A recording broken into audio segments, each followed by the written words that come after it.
primeira fase, registra-se um pequeno crescimento da população. Isso porque a alta taxa de natalidade é anulada pela alta taxa de mortalidade. Já na segunda fase, ocorre um rápido crescimento demográfico. Neste momento, a mortalidade é controlada devido à revolução sanitária, isto é, o desenvolvimento de uma infraestrutura de serviços coletivos de higiene. Mas a natalidade continua alta. No terceiro momento, há um pequeno crescimento, um novo equilíbrio entre as duas taxas que, agora, se apresentam muito baixas, devido à diminuição da natalidade. Os países subdesenvolvidos ainda estão em transição, mas todos os dados indicam que os números de óbitos e nascimentos nesses países também estão se equilibrando.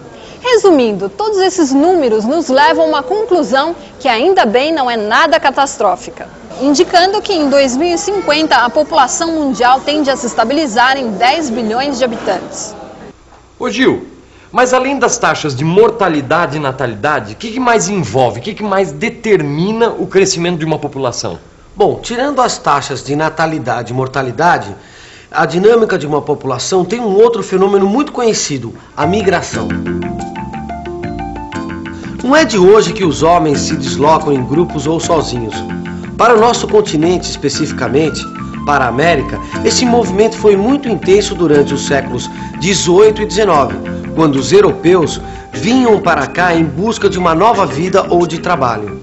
E é claro, Vicente, que esses deslocamentos interferem tanto na organização do espaço como na estrutura da população. E isso acontece tanto na região de saída como na região de chegada, entendeu? Que engraçado. Eu pensei que essa história de migração fosse coisa do passado, porque o meu avô, por exemplo, ele veio da Europa para o Brasil, mas isso há muito tempo atrás. Quer dizer, hoje em dia isso ainda acontece.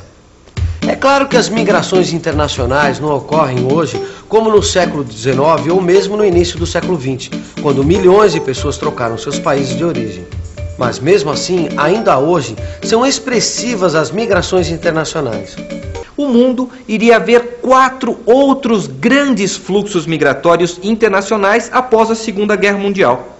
Que fluxos são esses? É justamente o que nós vamos ver agora. Um deles diz respeito às populações que se deslocam para fazer coincidir novas fronteiras políticas com seus grupos étnicos, como o que ocorreu em 1947, após a divisão política da União Indiana, quando cerca de 15 milhões de pessoas foram deslocadas entre a Índia e o Paquistão. Outro grande fluxo migratório de nossa época está ligado ao problema dos refugiados políticos, que hoje chegam a mais de 25 milhões de pessoas. Vivendo de maneira precária e quase sem saber o que o futuro lhes reserva, esses grupos vêm dos chamados pontos quentes, que são áreas de conflitos internos, nas quais o grupo temporariamente derrotado se refugia em outro país. Atualmente, o Sudeste Asiático, o Oriente Médio, a América Central e a África Oriental são as regiões onde esses refugiados são mais numerosos. Existe também o deslocamento de cérebros. Trata-se do fluxo migratório de pessoas de alta qualificação. Sorte do país onde esses cérebros chegam, pois eles têm a enorme vantagem de receber pessoas super preparadas sem nunca ter arcado com o custo para essa formação. Agora, vamos ver o último e o mais significativo desses fluxos, o dos trabalhadores. O fluxo migratório dos trabalhadores é acentuado logo após a Segunda Guerra, quando a Europa norte-ocidental se abastecia de força de trabalho na região mediterrânea e os Estados Unidos iam buscar trabalhadores no México e no Caribe. Só que, a partir da década de 70, esse tipo de fluxo migratório, o dos trabalhadores, começou a viver um problema. É que a crise daquela década e a adoção das novas técnicas de produção fizeram com que se agravasse nesses países o desemprego. Com isso, criou-se um forte sentimento contra esses imigrantes e vários países adotaram medidas que restringiam a imigração. Hoje, em muitos países da Europa e principalmente nos Estados Unidos, a imigração de trabalhadores acabou se tornando uma preocupante questão social. Existe hoje um movimento de homens pelo mundo que cresce a cada dia, mas que não tem nada a ver com os movimentos migratórios dos refugiados ou dos homens sem trabalho. O desenvolvimento dos meios de transportes mais rápidos e mais eficientes e o acesso à informação são responsáveis pelo aumento extraordinário do turismo.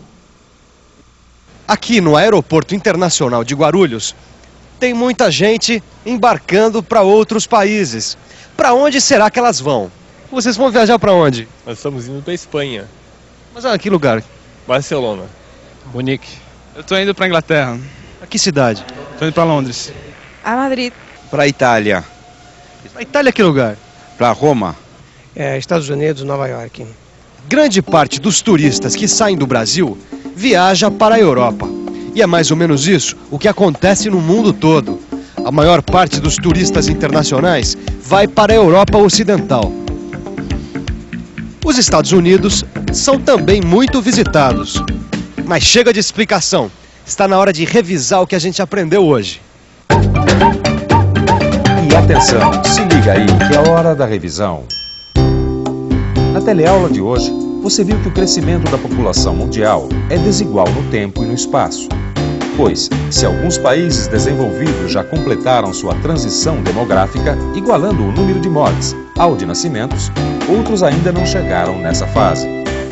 Você viu também que os mais importantes fluxos migratórios contemporâneos são realizados por grupos étnicos à procura da nova fronteira política, pelos refugiados políticos, por técnicos altamente qualificados e por homens em busca de trabalho.